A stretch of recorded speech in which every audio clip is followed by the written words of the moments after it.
स्वागत है आपका। आप देख रहे हैं खबर बिहार और मैं हूं आपके साथ प्रीति सिंह। सबसे पहले बात, अविश्वास प्रस्ताव पर लोकसभा में चर्चा के दौरान प्रधानमंत्री नरेंद्र मोदी ने विपक्ष पर जमकर निशाना साधा।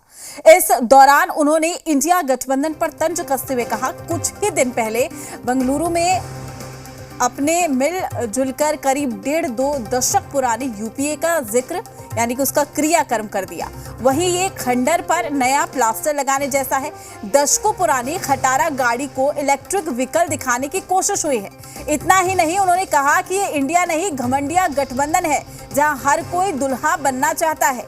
ये ऐसा इंडिया गठबंधन है जिसमें प्रधानमंत्री पद के कई प्रत्याशी हैं। और क्या कुछ कहा, पहले आपको सुनवाते हैं।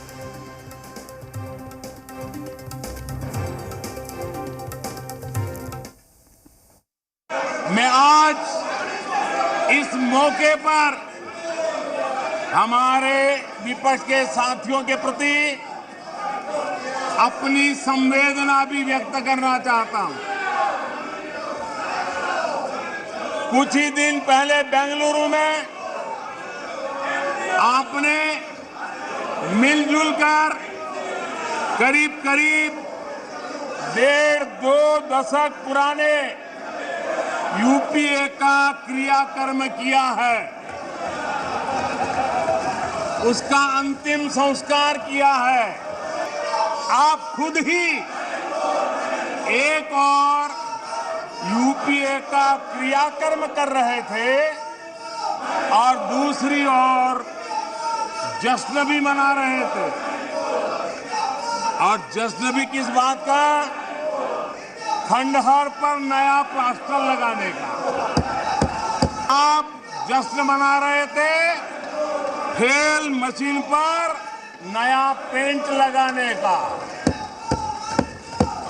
दशकों पुरानी खटारा गाड़ी को इलेक्ट्रिक व्हीकल दिखाने के लिए आपने इतना बड़ा मजमा लगाया था। इंडिया गठबंधन नहीं है, गठबंधन गठबंधन है। और इसकी बारात में हर कोई दूल्हा बनना चाहता है, सबको प्रधानमंत्री। वहीं पीएम मोदी के बयान पर सियासत गर्म हो गई। कई राजनीतिक दलों की प्रतिक्रियाएं भी सामने आई हैं, आपको सुनवाते हैं।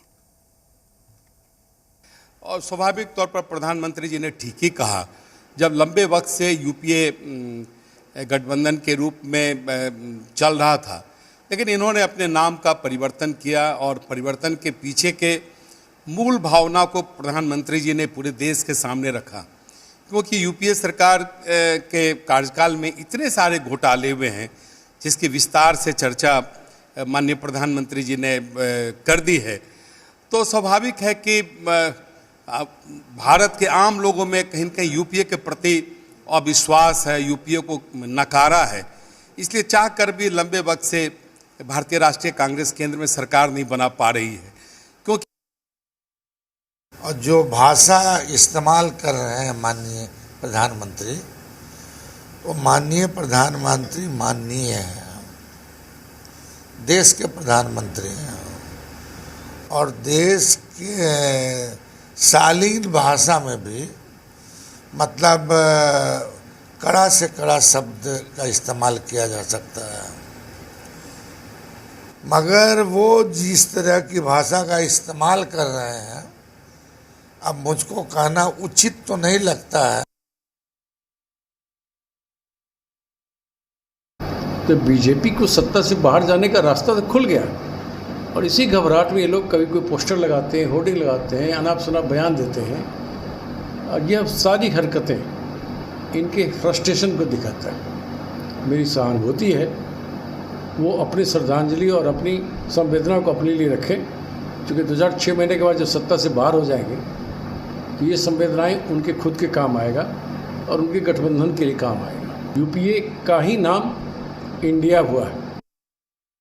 मणिपुर की भाजपा सरकार ने जिस तरीके से पक्षपाती रवैया अपनाया, उससे राज्य के नागरिकों के एक बड़े हिस्से में असंतोष की भावना और बढ़ी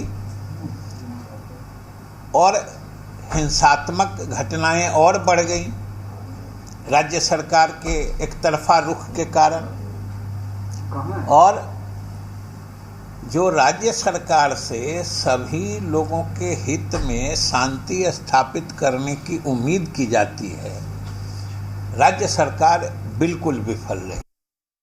माननीय प्रधानमंत्री जी ने जो ये कहा है ये तो तर्कसंगत सही है, क्योंकि यूनाइटेड प्रोग्रेसिव अलायंस जो इन्होंने बनाया था उस अलायंस का यूपीए का आज उन्होंने ज़रूर कहीं न कहीं समाप्त कर दिया है। तो उसी भाषा में उन्होंने क्रियाकर्म कहा है। प्रधानमंत्री से टक्कर लेगा कौन, वो सामने खुल कर आना पड़ेगा कि कौन दावेदार होगा इस INDIA का, प्रधानमंत्री का चेहरा कौन होगा।